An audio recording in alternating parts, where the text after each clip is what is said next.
মানুষের রায়কে উপেক্ষা অগ্রাহ্য করে জোর করে যদি শাসন ব্যবস্থা চালাতে চান, এই জনগণ আপনাদের সামনে হিমালয় পর্বত হয়ে দাঁড়িয়ে যাবে।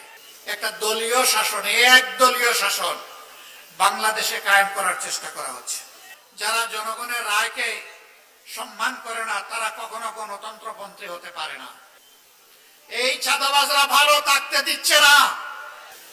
এখন আমরা যারা সরকারে যারা আছেন এবং বিরোধী দলে আমরা যারা আছি, আমাদের মনে রাখতে হবে 24 হয়েছিল বলেই 26 সালে বাংলাদেশে একটা নির্বাচন হয়েছে। 24 যদি না হতো 26 সালে বাংলাদেশে কোনো নির্বাচন হওয়ার কথা ছিল না। সুতরাং যাদের রক্ত এবং ত্যাগের কারণে আজকের এই সংসদ, সরকার, বিরোধী দল, তারা যদি এই সমস্ত শহীদ পরিবার, আহত, পঙ্গু ভাই বোনদের প্রতি অবজ্ঞা এবং উপহাস করেন, অবহেলা প্রদর্শন করেন, এটি নিজের সাথেই গাদ্দারির সামিল হবে।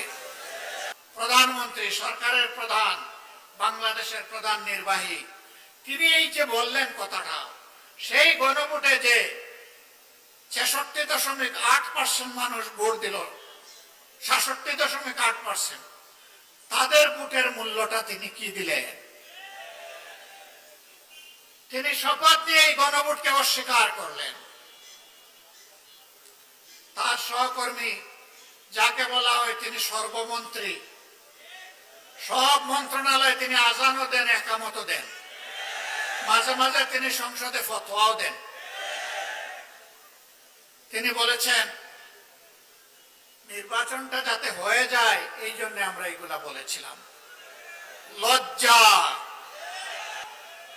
একটা সংগঠনের শীর্ষ জায়গা থেকে যদি জনগণকে এইভাবে ধোঁকা দেওয়া হয়, তাহলে রাজনীতি এবং রাজনীতিবিদদের প্রতি মানুষের আস্থা থাকবে কেন? মানুষ কেন রাজনীতি এবং রাজনীতিবিদদেরকে বিশ্বাস করবে? আমরা ওই রাজনীতি করি নাই, আমরা ওই রাজনীতি করব না।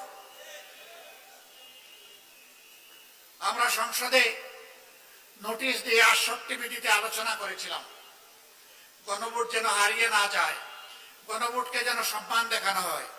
আমরা বলেছিলাম যারা জনগণের রায়কে সম্মান করে না, তারা কখনো গণতন্ত্রপন্থী হতে পারে না। গণতন্ত্রের দাবি হচ্ছে বেশিরভাগের রায়কে সম্মান করা। যেহেতু বেশিরভাগ জনগণ, প্রায় 70% জনগণ হায়ের পক্ষে ভোট দিয়েছে, অতএব সরকারকে এই রেফারেন্ডামের যে সংস্কার প্রস্তাব, সবগুলা বাস্তবায়ন করতে হবে। তারাও বলেছিলেন ভোটের আগে জনগণ যদি হায়ের পক্ষে রায় দেয়, তাহলে যেই সরকার গঠন করুক, আমরা এই জনরায় পরিপূর্ণ করতে, মানতে আমরা বাধ্য থাকব। মানুষের রায়কে উপেক্ষা অগ্রাহ্য করে জোর করে যদি শাসন ব্যবস্থা চালাতে চান, এই জনগণ আপনাদের সামনে হিমালয় পর্বত হয়ে দাঁড়িয়ে যাবে। একটা দলীয় শাসন, একদলীয় শাসন বাংলাদেশে কায়েম করার চেষ্টা করা হচ্ছে। ইতিহাস ভুলে গেলে হবে না। শেখ মুজিবুর রহমান সাহেব একদলীয় বাকশাল কায়েম করেছিলেন না, অর্ধ বছরও ক্ষমতায় থাকতে পারেননি এরপরে। সুতরাং একদলীয় শাসনে দেশের মানুষ মেনে নেবে না। সংসদে দাঁড়িয়ে বিরোধী দলকে তুচ্ছ তাচ্ছিল্য করার এই সংস্কৃতি চালু করেছিল আওয়ামী লীগ। সবচেয়ে বেশি গালি দিত বিএনপিকে, সাথে সাথে আমাদেরকেও একটু রাখতো, ছাড় দিত না। এখন বিএনপিও ওই পুরানা আওয়ামী লীগ যা বলতো, সেই পুরানা আমলের কথাগুলা এখন তারাও জপা শুরু করেছে। যে কথাগুলা জপতে জপতে আওয়ামী লীগ গিয়ে পড়ছে দিল্লিতে, আপনারা সেই কথাগুলা জপতে জপতে কোথায় গিয়ে পড়বেন?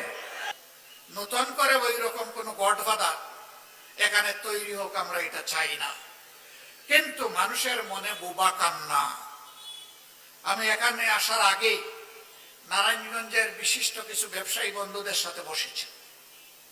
একটুখানি সময় তাদের কথা শুনলাম। কি জন্য একটা আতঙ্ক তাদেরকে তাড়া করছে। তারা বুক বড় করে মুখ খুলে কথা বলতে চান না। তাদের চোখের ভাষা বোঝা যায়, কিন্তু টুটের ভাষা অস্পষ্ট। শেষ পর্যন্ত একজন নিরাপত্তা ভেঙে বলেই ফেললেন আমরা ভালো নেই। এই চাঁদাবাজরা ভালো থাকতে দিচ্ছে না। এই চাঁদাবাজ কারা, কোন দলের? নারায়ণগঞ্জবাসী আপনারা এদেরকে চিনেন কিনা?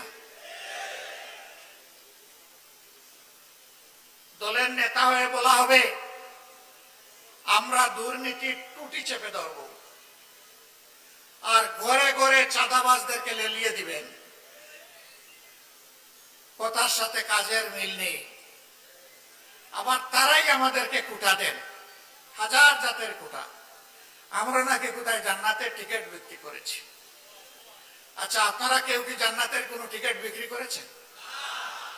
আপনাদের কাছে কি কেউ কোনো জান্নাতের টিকিট বিক্রি করেছে? আপনারাও বিক্রি করেন নাই, আপনাদের কাছেও বিক্রি করেন নাই। জান্নাতের টিকিট কারা বিক্রি করেছে? যারা ইলেকশন করতে গিয়ে বলেছে এই মার্কায় ভোট দিলে আপনারা জান্নাত পাবেন। সেই ভিডিওগুলা কি হারিয়ে গেছে? কারা বিক্রি করেছে? বলেছে অমুক নেতার নাম ডেইলি 100 বার নিলে আপনি জান্নাতে যাবেন। তারা আরেকটা অগ্রসর হয়ে বলেছে আমাদের অমুক নেতার নাম নেওয়ার আগে উযু করা লাগবে। এই কথাগুলি কি আমাদের নেতারা কেউ বলেছেন? কর্মীরা কেউ বলেছেন? আপনারা কেউ বলেছেন? কেউ বলে নাই। তাহলে বিষয়টা কি? বিষয় হলো চুরের মার বড় গলা। অন্যের সম্পদের উপর যারা লোলুপ দৃষ্টি ফেলে এরা চোর, এরা চুরের চাইতে আরো খারাপ। আমরা বলি ভিক্ষা কর, ভিক্ষা যদি তোর কিছু না থাকে। ভিক্ষা করা হারাম নয়, অভাবের তাড়নায় ভিক্ষা করা জায়েজ, কিন্তু চুরি এবং চাঁদাবাজির সর্বাবস্থায় হারাম।